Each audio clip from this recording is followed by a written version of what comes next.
He walked into that ICU like he owned the city. Not the floor. The entire city of Chicago. He had the penthouse on Lakeshore Drive, the jet at O'Hare, the alderman who picked up on the second ring, and a bronze plaque bolted to the wall of the very hospital he was standing in. He had everything a man could stack up in 46 years of never hearing the word no. But when he raised his hand and brought it down hard across the face of a 7 months pregnant black nurse named Nia Bennett, he didn't just make a mistake. He made the last one of his life as a free man. Because nobody in that building knew who her father was. Nobody knew at all. And that was the most dangerous thing in the room. Before we continue, comment what time you're watching and where in the world you're from. And don't forget to subscribe because tomorrow's story is one you simply cannot miss. The ICU on the 9th floor of Chicago Metropolitan Medical Center never slept. Not really. The monitors cycled through their overlapping rhythms without pause. The fluorescent lights stayed on all day and all night, indifferent to whether the sun was up outside. The air carried antiseptic, and something underneath it was that harder to name, the smell of people fighting to stay on the right side of things, 1 hour at a time, while the rest of the world kept moving without them. Families held cold coffee cups in the waiting room and stared at nothing with hollow eyes that had stopped registering the passage of time. Residents moved through the halls with the particular walk of people who had learned to function inside exhaustion, had learned to do it so well, they barely noticed the seam between awake and asleep anymore. And at the center of all of it, moving room to room with a quiet precision that other nurses recognized immediately and administrators never fully understood, was the woman who held the floor together when everything else tried to fall apart. Nia Bennett had worked this floor for 7 years. She was 32 years old. She was the one the younger nurses called when a vein collapsed and the clock was moving fast. When a family came apart in the hallway at midnight and someone needed to hold them together with nothing but honesty and a steady voice. When a patient coded at 3 in the morning and the attending was 2 floors away and there were maybe 40 seconds between what happened next and what couldn't be undone. She had the instinct that no program could teach and no certification could manufacture. She knew before the monitors changed what a body was already saying in the language. Only nurses who have worked the floor for 7 years learn to read. She had saved lives by feel alone, by the barely audible shift in a patient's breathing pattern, by the way a hand would tighten around hers at 3 in the morning when something quiet and terrible was beginning that nobody else had caught yet. She was that good. Everybody on that floor understood it. Most of them, at some point in their time at this hospital, owed her something they couldn't put on a performance review. She was also 7 months pregnant. Her lower back had been broadcasting urgent signals since somewhere around hour 4 of every 12-hour shift. Signals that had stopped being polite weeks ago. Her feet were in a constant negotiation she was losing. She wore compression socks. She kept a small cushion in the break room for the rare moments she sat down, which she kept to herself and never mentioned. She never complained.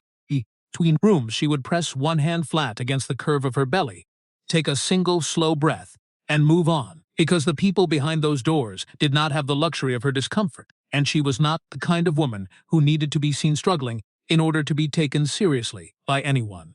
Her colleagues knew she was exceptional. They didn't know much beyond that.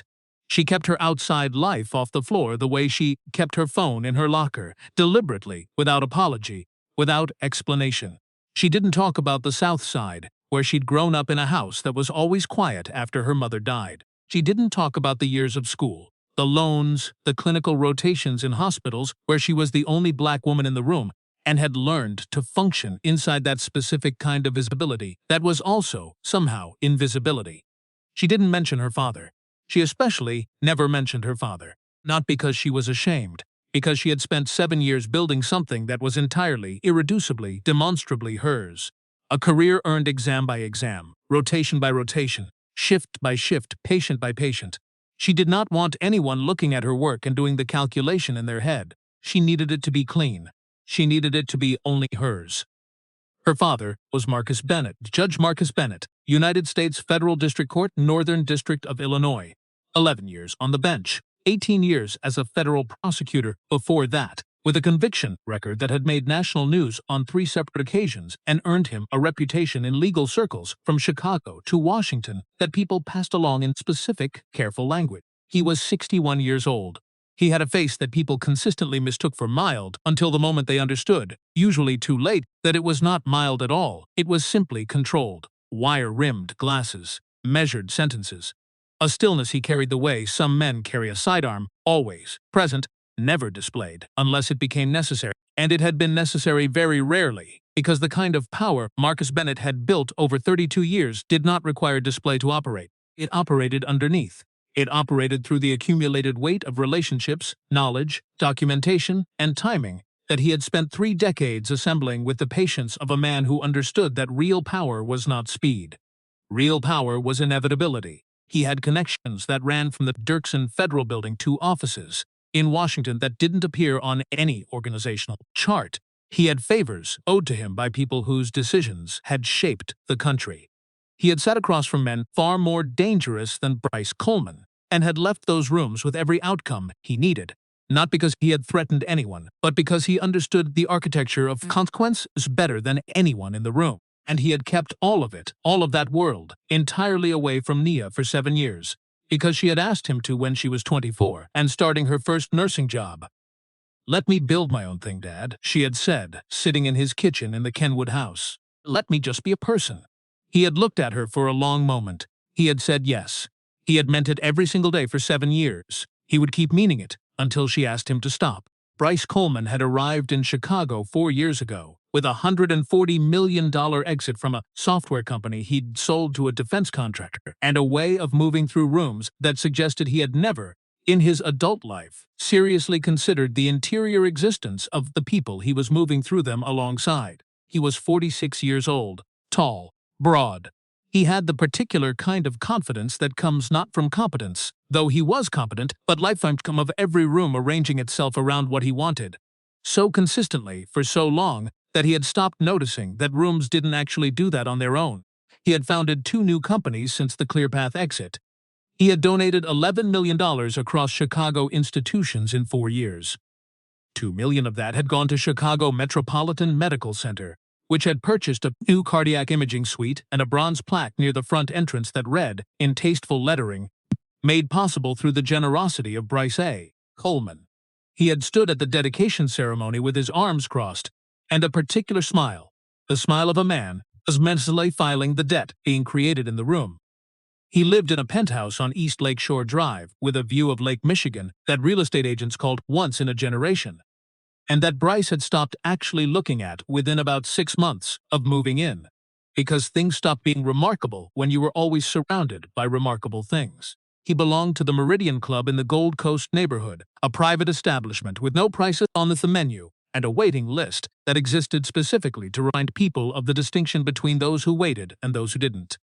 He had a car service, a 3-man personal security detail, a personal chef, and a personal assistant named Derek, 26 years old, from Evanston, who had discovered within his first 3 months of employment that the actual job requirement was an ability to absorb public humiliation from his employer without reacting, and who would become, in 18 months, genuinely extraordinary at it, the way a person becomes extraordinary at a skill they practice constantly whether they want to or not. On a Tuesday in November, just after noon, Bryce knocked over a glass of water at a River North restaurant, and a shard caught the palm of his right hand.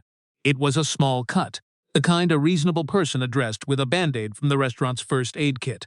Bryce Coleman was not a reasonable person. He stood up, pressed Derek's folded pocket square against his palm, and told his driver to take him to the hospital. Not the emergency room. The hospital. There was a difference that mattered to him.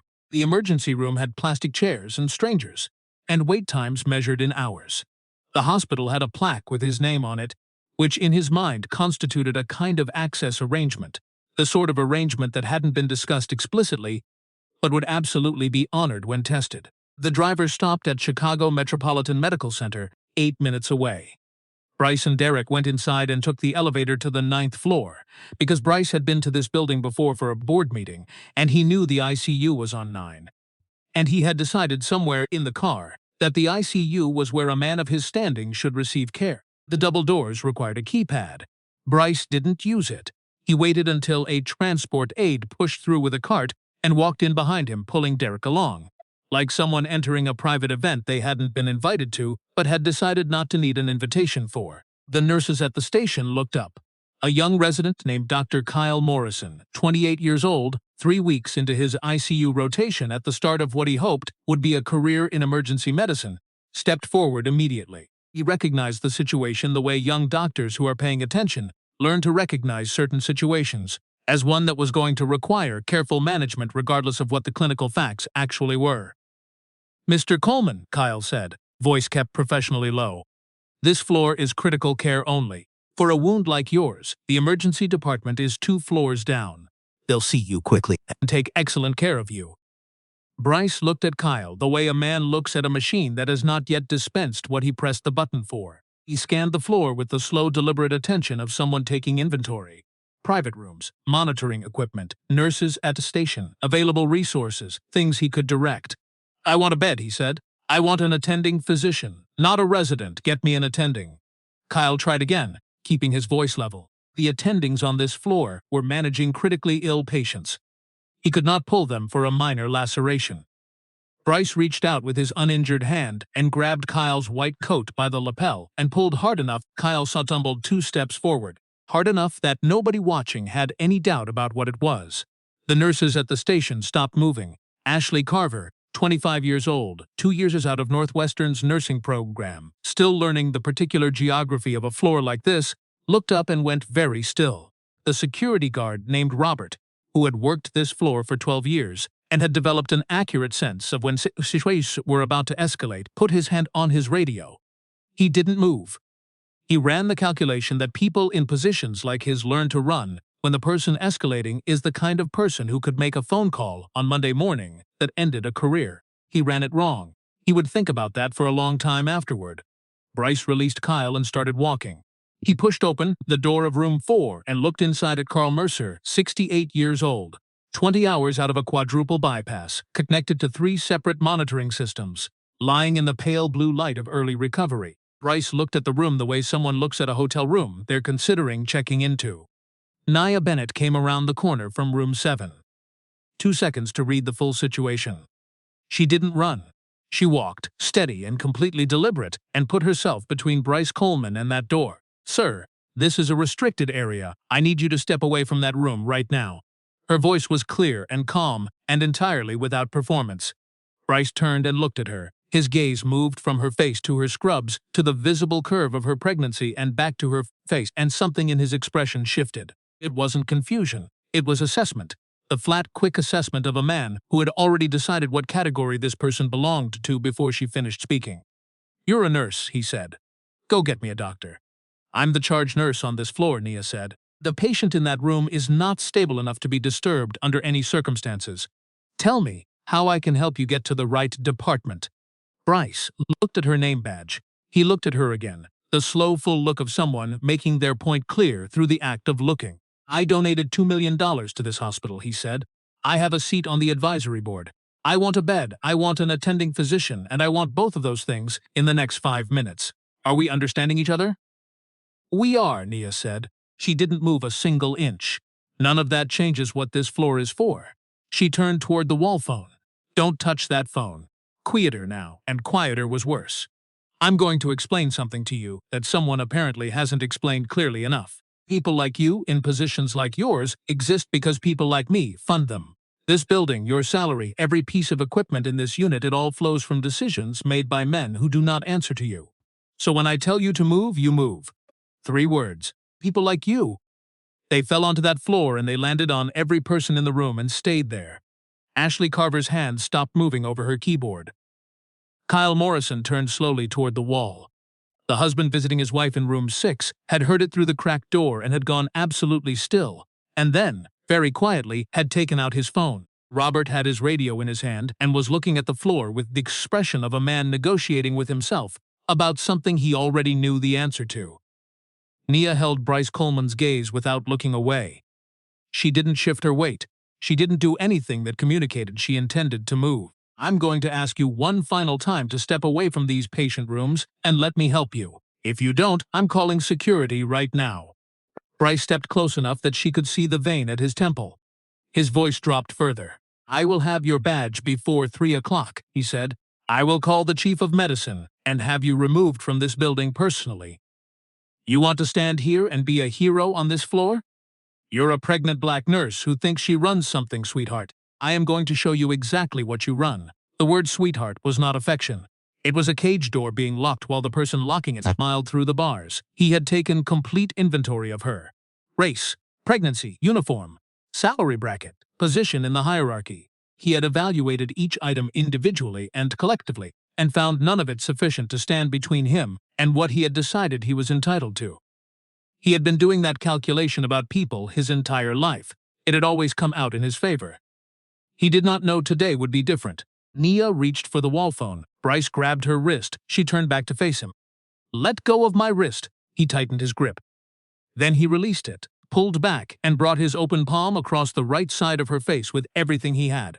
The sound was completely wrong for a hospital. It was sharp and final and too loud. The sound of something being broken in a place built specifically to prevent things from being broken. Her head snapped hard to the left. The phone receiver swung on its cord and hit the wall. She stumbled back 2 steps, one shoulder catching the edge of the nursing station counter, and both hands flew to her stomach, both palms flat. Her body moving before her mind could form a single coherent thought, every instinct she had redirecting to the one thing in that room that mattered more than anything else. She did not fall, but her eyes closed for 3 full seconds. 3 seconds. And in those 3 seconds, everyone in that ICU understood they had just witnessed something that could not be walked back by anyone in the room. The floor was silent, not quiet. Silent in the specific way that follows something irreversible, when the air itself seems to understand what just happened before the people do. Ashley Carver was crying without sound, both hands pressed over her mouth. Kyle Morrison had turned back around and was staring with the expression of someone watching a structure collapse that they had assumed, right up until this moment, was permanent. Robert had his radio to his lips and was speaking into it fast and low, his voice carrying the tone of a person reporting something they wished they were not reporting. 2 nurses were frozen in the corridor. The visiting husband in room 6 had been recording on his phone for 52 seconds. He kept recording. Bryce Coleman straightened the cuff of his jacket. He looked around the floor with the complete calm of a man who had always been this person, and who had never, not once in 46 years, paid a meaningful price for it. Now, he said quietly. Let's try this again. Dr. Gerald Whitmore arrived 90 seconds later, chief of medicine at Chicago Metropolitan Medical Center for 9 years, 64 years old. Silver-haired, a 22-year career at this institution built on what his colleagues called institutional stability, which was the clean professional language for saying he had a gift for protecting the hospital's relationships with the people who funded it, a gift he had exercised consistently and without apparent conflict over a long career. He came through the double doors and read the room in 4 seconds, the practiced, rapid reading of a man who had learned to assess situations according to a very specific set of priorities. He crossed directly toward Bryce Coleman with his right hand extended. Mr. Coleman, I am so sorry you've had this experience. Let's get you taken care of immediately. He shook the man's hand. The tension in Bryce's shoulders dropped by half.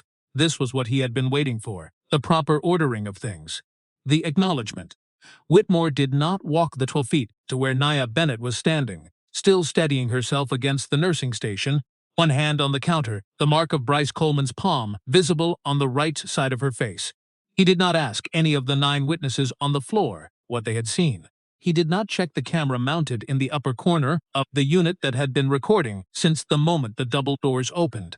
He turned to Nia, and when he spoke, every trace of warmth was gone from his voice, switched off the way a light switches off. Nurse Bennett, I'm going to need you to surrender your badge and clear your locker. Effective immediately. The shock of it was not the words. She had understood those words were coming from the exact second. Whitmore walked through those doors and chose the donor first. The shock was the witnesses. She looked around that floor at 8 people who had seen a man strike a pregnant woman in the face. Colleagues she had worked alongside for years. People she had covered for and trained and held together on difficult nights, and every single one of them was looking at the floor.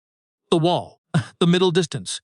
Anywhere but her. That was the part that would stay with her long after everything else faded. Not what Bryce Coleman had done to her. What all these people who had seen it were choosing to do about it. 2 security guards walked her out, gently, which was somehow worse than roughness would have been, the gentleness of people who understood that what they were doing was wrong and had calculated that they couldn't afford to refuse. She turned in her badge at the lobby security desk without speaking. She cleaned out her locker in 7 minutes. 7 years of accumulated small things, compressed into a brown paper bag. A framed photo from her nursing pinning ceremony, her father barely visible in the back row, head lowered, not moving, crying the way he had always cried. Completely still, with only his eyes giving it away. A pair of trauma shears she'd carried through 5 years of every kind of night this floor could produce.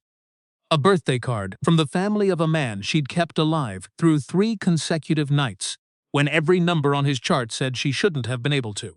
Signed by 7 people she would never see again, kept pinned to her locker door because it reminded her, on the hard nights, what the work was actually for. She walked the full length of the main corridor on the way out, past every patient on this floor she had fought for over 7 years, past the break room, where she had eaten 400 lunches and held 3 different colleagues together, while they cried over losses they were not allowed to take home with them, past the elevator where she had once braced a gurney with her own body during a brief power flicker and told a terrified man quietly, "I have you. You are going to be fine," and meant every syllable of it with her whole chest, because she did have him, and he was going to be fine. The front doors opened automatically. Chicago November air hit her face, cold and wet, and without apology off the lake the way Chicago air comes in November. She stood on the sidewalk and opened her phone and read an email from a law firm she had never heard of. Civil suit, professional interference, emotional distress. Filed 19 minutes ago. She had not yet reached the parking lot when his lawyers moved. She drove to Hyde Park. Her apartment, 3 blocks from the lake, the one she had signed a lease on the day she was promoted to charge nurse and had been quietly, privately proud of for 3 years. When she got to her door, there was an envelope taped to it from a property management company she didn't recognize, informing her that irregularities in her rental application had been identified and that expedited lease termination was under consideration pending review. She stood in the hallway with the document in her hand and understood that Bryce Coleman's people were fast and organized and had clearly been deployed before she reached the highway on the way home. She went inside. She sat on the couch in her coat. She put both hands on her stomach and breathed the way she had taught hundreds of laboring mothers to breathe. Breathe over 7 years, 4 counts in, hold 4, out 4, because the body can be redirected when the mind is fracturing. She sat there for a long time. She thought about 7 years. Every exam, every overnight. Every moment she had been the last thing between a patient and the worst version of that night. Gone in one afternoon by a man with a short temper and a card that had too many zeros. She thought about what he'd said.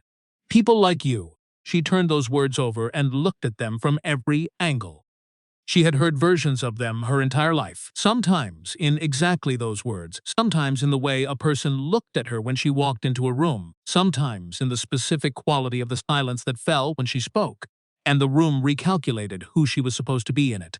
He had looked at her, at everything she had built, 7 years of being the person you called when nothing else was working, and he had seen a category he had already decided the value of. She thought about that for a long time. Then she stood up. She was not going to sit in the dark with what he had decided. She was going to do something about it. She went to her bedroom closet, moved boxes she hadn't opened since she moved in. Behind them was a small steel lockbox. Inside was a phone she had charged once a year, the way you check a fire extinguisher you hope you will never actually need. Just in case. Just in case. That had been the phrase she used when she plugged it in each year. Just in case. She had told herself every year that just in case would never arrive. She had been wrong, and just in case looked like a paper bag of 7 years, an eviction notice, and a lawsuit filed before she cleared the building. She activated the phone. She dialed a number she hadn't used in 3 years. One ring, Nia. Her father's voice was completely calm. Not the performed kind, the real kind, the kind that comes from a man who has already spent the preceding several hours being very quietly very busy with what he already knew. Dad. 1 syllable, and her voice broke straight through the middle of it. Just the one break. I know, he said. Tell me what you need. I need help, she said. I built something and they took it in one afternoon, and I cannot fight this by myself. You're not by yourself, Marcus said. A brief pause, full and complete. Go lie down. Take care of your daughter. I will handle everything else. She lay down in the dark apartment. She put her hand on her stomach. She listened to the rain against the window glass and fell asleep in the particular way of a body that has been waiting for permission to stop moving for a very long time. Marcus set his phone on the desk in his home office. in Kenwood, in the house he had owned for 23 years. The house where he had raised Nia after Sandra passed. The house that was full of her certificates, and her photographs, and her presents. He was wearing his reading robe. He had been watching the hospital's live security feed on his laptop for the past 4.5 hours through access obtained through entirely legal channels, because Chicago Metropolitan Medical Center received federal grant funding, and he had been monitoring a separate matter involving certain administrative financial irregularities for the past 14 months. He had watched the slap happen in real time.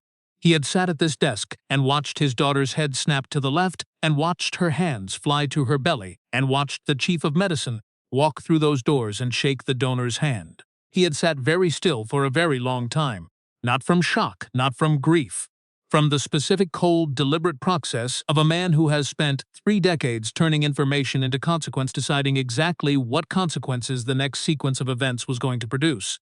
He made 8 phone calls over the next 3 hours. To Dana Walsh, a federal prosecutor in the DOJ Financial Crimes Division, who had been building a case file on Bryce Coleman's company, ClearPath Technologies, for 19 months, and needed one more thread pulled to move from investigation to action. He pulled it. To Robert Foley at the IRS Criminal Investigation Division, who had a parallel file on a series of offshore holding structures ClearPath had registered in the Cayman Islands over the preceding years. To Sarah Morris at the Chicago Tribune, who had a fully documented story about fraudulent charitable donation structures and was waiting only for legal clearance to publish it. She would have clearance by morning.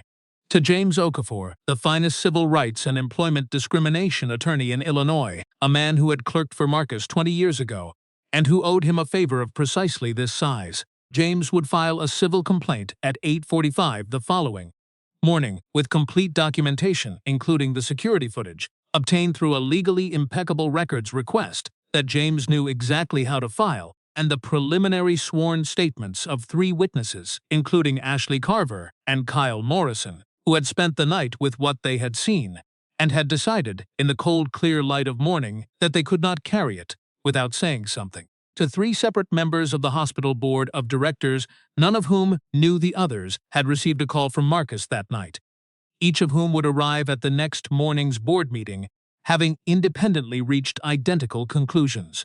To the Cook County State's Attorney's Office, because a man who struck a pregnant woman in the face in front of 9 witnesses and a running security camera was not solely a civil problem. And to one more number, a number he did not say out loud in his office, that he had carried in memory for 30 years. Because some things do not need to be announced. They only need to be activated at the correct moment. By 6 in the morning, the consequences were already in motion. Not yet visible from the surface. Bryce Coleman's surface still looked like a Lake Shore Drive penthouse and a Meridian Club membership and a company worth 9 figures. But underneath, the way water moves below February ice with absolute commitment to where it is going, everything was already decided. Bryce woke at 9, had his usual breakfast prepared by his private chef, and checked his phone with the comfortable expectation of a man whose world had always organized itself around his preferences. He found 4 missed calls from his CFO and 3 from Hargrove. 3 institutional investors had sent overnight inquiries requesting documentation on ClearPath financials going back 3 fiscal years. Stock was down 11% pre-market. He dismissed it as noise and went to the hospital board meeting at 11 with Vincent Hargrove, his personal attorney, who had made institutional problems disappear for 2 decades. Hargrove had never encountered a problem that had been built the way this one had been built. The board chair, Catherine Ellis, was polite and precise and entirely immovable. She laid out the facts without drama or hesitation. The security footage was in the hospital's legal counsel's hands and was attached to the civil complaint filed that morning. 3 witnesses had submitted sworn preliminary statements. The board had voted 6-1 to rescind Bryce Coleman's advisory position, pending the results of civil and potential criminal proceedings. A separate internal review of Dr. Gerald Whitmore's conduct had been initiated and would move quickly. Hargrove tried to speak twice. Catherine Ellis acknowledged him both times and kept moving, the way a river acknowledges a rock in its path and keeps moving, because the rock is not actually in the path, it is just in the river. Hargrove, for possibly the first time in his professional life, could not find the correct pressure point. By Thursday morning, Sarah Morris's story ran in the Tribune. By Thursday afternoon, every major wire service had picked it up. The visiting husband's 52 seconds of video had been viewed 14 million times. By Friday, ClearPath stock had dropped 37%, and 2 board members had publicly resigned. The Cook County State's attorney had announced an active criminal review. The Meridian Club sent a letter suggesting his membership was under review pending resolution of pending matters. The aldermen on speed dial stopped picking up. The investors stopped returning calls. The board members who had accepted his donation stopped being available. The men who had laughed with him over wine and talked about ordinary people. The way executives talked about line items did the calculation that people in their positions do when the math changes, the calculation about whether someone is worth more as an ally or a liability. And when that calculation changes, it changes fast, and it changes completely the way a tide turns, total and indifferent to preference. He stopped sleeping. He lay in the penthouse in the dark, looking at the ceiling of a room that felt very large and very empty, and ran every scenario he could construct. Every exit was blocked. You could manage a civil suit with enough money and the right attorneys. You could buy time on a press story with the right PR team. You could apply pressure to institutions that depended on your donations. You could not stop a federal investigation that had been building for 19 months and now had the full and active attention of the Department of Justice, because federal prosecutors did not negotiate their timeline to accommodate the defendant's crisis management needs. The men who had spent 19 months on ClearPath were not interested in any arrangement that left Bryce Coleman with a soft landing.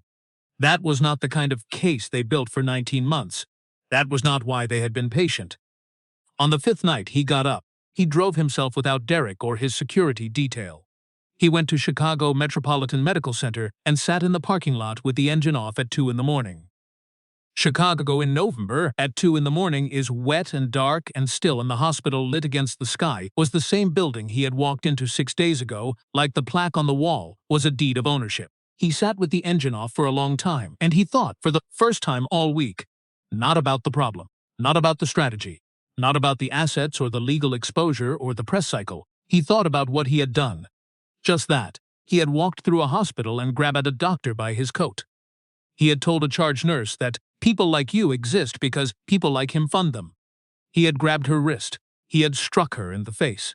He had hit a pregnant woman in front of 9 witnesses and a running camera, and straightened his cuff afterward, because he had always been this person and had never in 46 years been required to feel the full weight of what he was doing to the people around him. He had exercised power his entire life, and power had worked, and so he had never developed anything else. He had nothing else.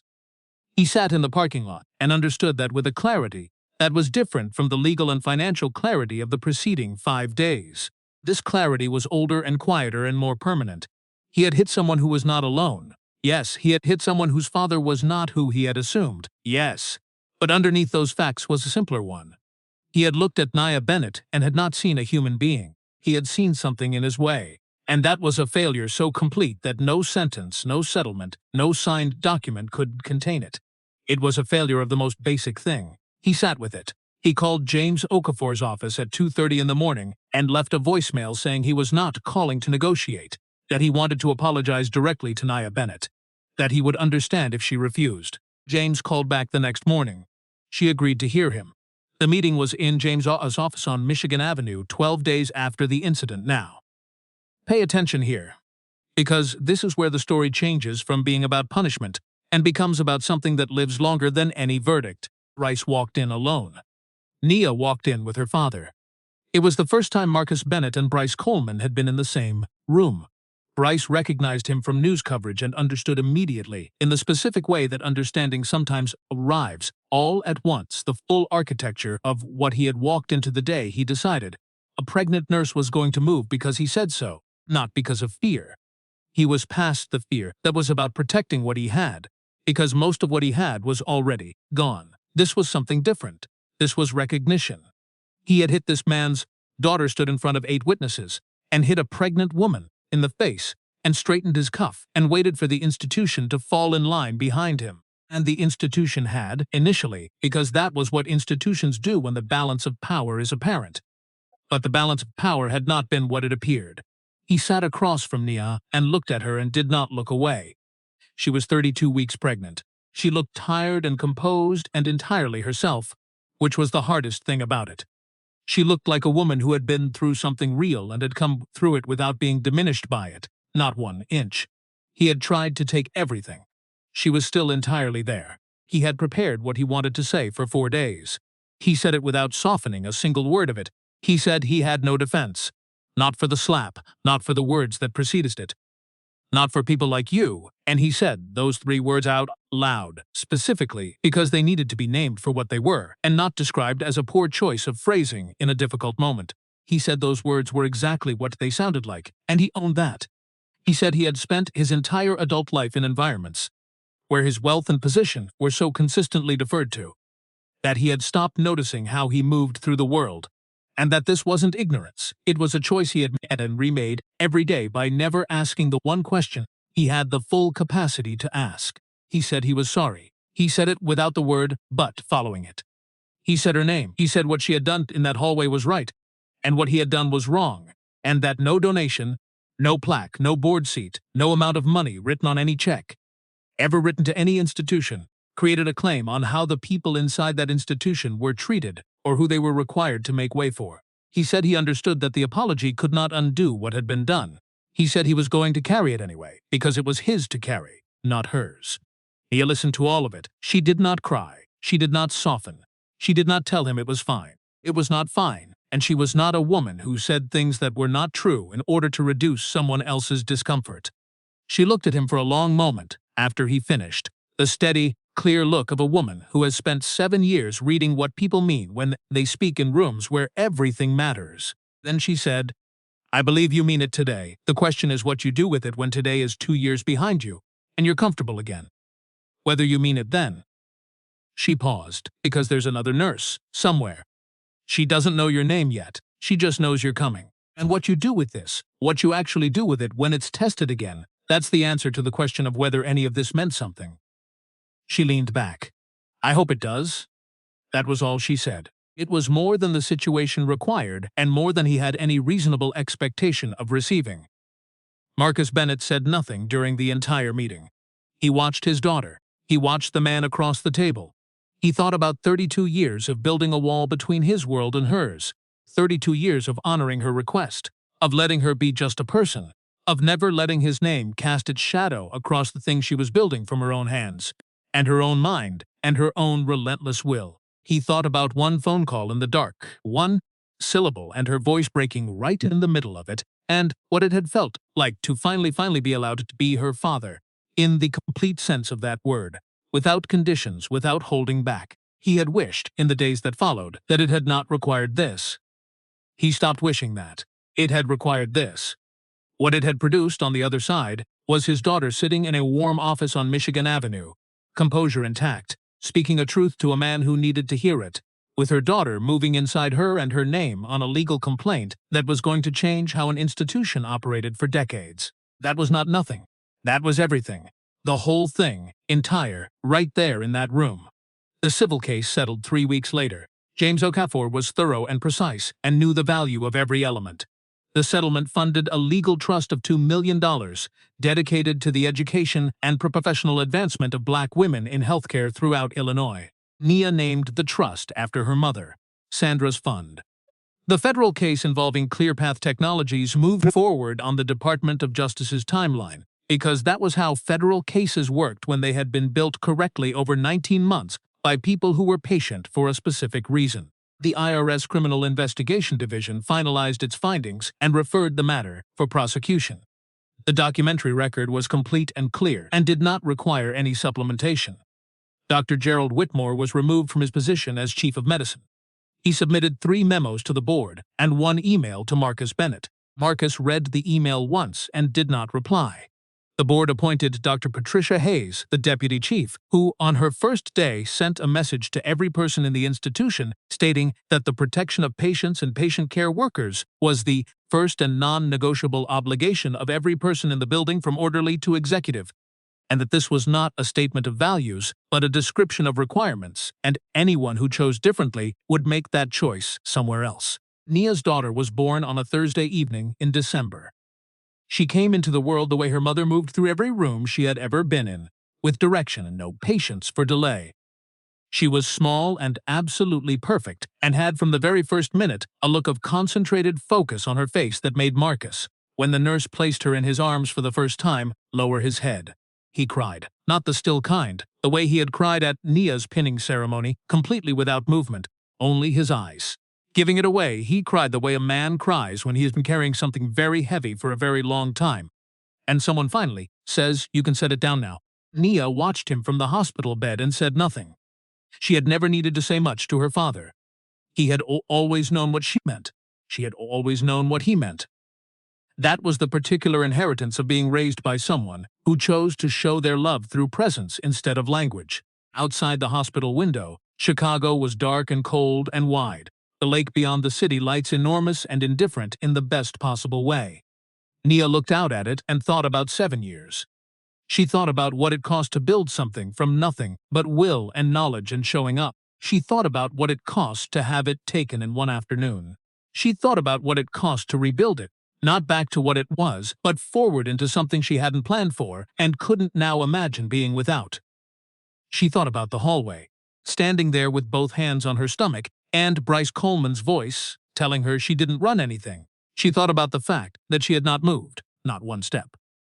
She had known, in that hallway, exactly what he had decided about her before she opened her mouth. She had known the specific weight of that kind of decision her entire life.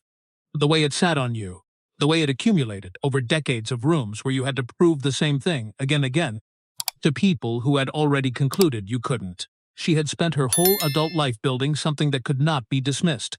And when the moment came, she had stood still, and it had held. Marcus crossed the room and stood by the bed. He looked at his granddaughter for a long moment, then at his daughter. "You good?" he asked. It was the specific simplicity of a question between two people who don't need more words than that, because the history between them holds the rest. Nia laughed, a small, real, tired laugh that moved through her whole body and then settled. "Yeah, Dad," she said. "I'm good." He nodded once. He looked back at the baby's face, the concentrated expression. That focus that didn't belong to a newborn, but was unmistakably there. "She looks like your mother," he said quietly enough that the words were only for the two of them. Nia looked at her daughter's face for a long moment. She felt something settle in her chest, something that had been held at a slight tension for a very long time, maybe her whole life, finally releasing. "Yeah," she said. "She really does." Across the city, in a federal holding facility with no windows and no Lake Michigan view, Bryce Coleman sat in clothes that were not his on a metal bench with nothing in his hands. The wealth was gone, the legal team was gone, the real one, the one with the capacity to actually do anything. The investors, the board, the club membership, the aldermen on speed dial, the men who had laughed with him over wine and talked about ordinary people the way they talked about line items, all gone. In the fast and total way that proximity to power goes when the power leaves, like a tide going out all at once, taking everything with it. He was alone with what he had done, not with the charges, not with the sentence, with the actual thing, the fact of it. He had hit a pregnant woman in the face because she refused to move out of his way. He had been so certain of the order of things, so certain of his position in it, so certain that every room he entered would continue to arrange itself around what he wanted, that he had not once, in 46 years, seriously considered what it would cost to be wrong about that. He had never needed to consider it. So he hadn't. And now he was sitting in a room with no windows, and the loudest thing in it was the silence left by everything that had been there and was now gone. He thought about what Nia had said in James Okafor's office. "There's another nurse somewhere. She doesn't know your name yet. She just knows you're coming." He had spent 5 days after that meeting trying to decide what to do with those words. Whether they were a challenge or a warning or simply a true thing. Said plainly by a person who had earned the right to say it. He had come to think they were all three at once, that true things were usually all three at once, when said by someone who meant them. He did not know what he would do differently. He knew that differently was the right word. He knew that the rest of his life, whatever form it took after this room and this sentence, was going to have to be built on an answer to the question she had asked. Not for her sake. She didn't need anything from him. For the sake of the next room he walked into, the next person standing at a door. What he did in that moment, that was going to be the answer. Here is what this story is actually about. And it is not the obvious thing. It is not about a powerful man being brought down, though he was, completely and without remainder. It is not about justice being served, though it was, in a form more thorough than he had thought possible. It is about what happens when a person spends an entire life deciding who other people are before those people have spoken a single word. Bryce Coleman walked into that hospital and looked at Nia Bennett, and Buckets processed what he saw in under 3 seconds. Black woman. Pregnant, scrubs blocking his way. He ran the inventory the way he had run it his entire life and came out where he always came out. He did not see a charge nurse. He did not see 7 years of specific, earned, irreplaceable competence. He did not see the woman who had kept the people on that floor alive through 7 years of 3 a.m. Decisions that nobody outside those walls would ever know about. He saw a category he had already evaluated. He saw something he had decided he was larger than. He had been doing that his whole life. He had just never been wrong about the cost of it, until Nia. What Nia teaches us is not about connections. It is not about having someone powerful behind you. It is about 9 months before that phone call, 7 years before that morning. It is about building something so real and so genuinely earned that when someone tries to take it in an afternoon, it does not disappear. It relocates. The trust carries her mother's name. The institution has a new chief who means what she says. The story is public and documented, and will outlast every legal proceeding attached to it. You cannot dismantle what someone has truly built. You can only force it to find a new address and keep building from there. And Marcus. What Marcus teaches us is the particular power of patience. Not passive patience. Not the patience of someone who has no choice. The deliberate patience of a person who had spent decades building something that can move the world when the world requires it. Who has the discipline to wait until the moment is right and the wisdom to know when that moment has arrived. 32 years, 8 phone calls. Not a raised voice in any of them. Bryce Coleman came to that hospital with money and a name on a wall, and the absolute certainty that those were the things that determined how power worked. He had never met someone who had spent 32 years building something entirely different and entirely more durable. Something that operated underneath the surface of every room, that did not require display, because it did not need to be displayed to work. He met one. He will not forget the meeting, the last thing, the thing that stays after everything else. Nia Bennett stood in that hallway with both hands on her belly and did not move.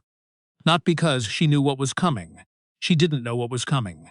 She knew that the man in front of her was wrong, that the patient behind that door was her responsibility, and that she was the charge nurse on that floor. That was the whole of her reason. She had built her life that way, on the specific fact of what she knew and what she was, not on what she had standing behind her. She stood that morning the same way she had stood for 7 years. The people who seem the quietest in the room are not the weakest. They are the ones who have built something real enough that they have nothing to prove. When the moment comes, the moment that calls for the full weight of who they are, they do not raise their voice. They do not move. They simply stand still and let the world come to understand what it is dealing with. And the world eventually always does.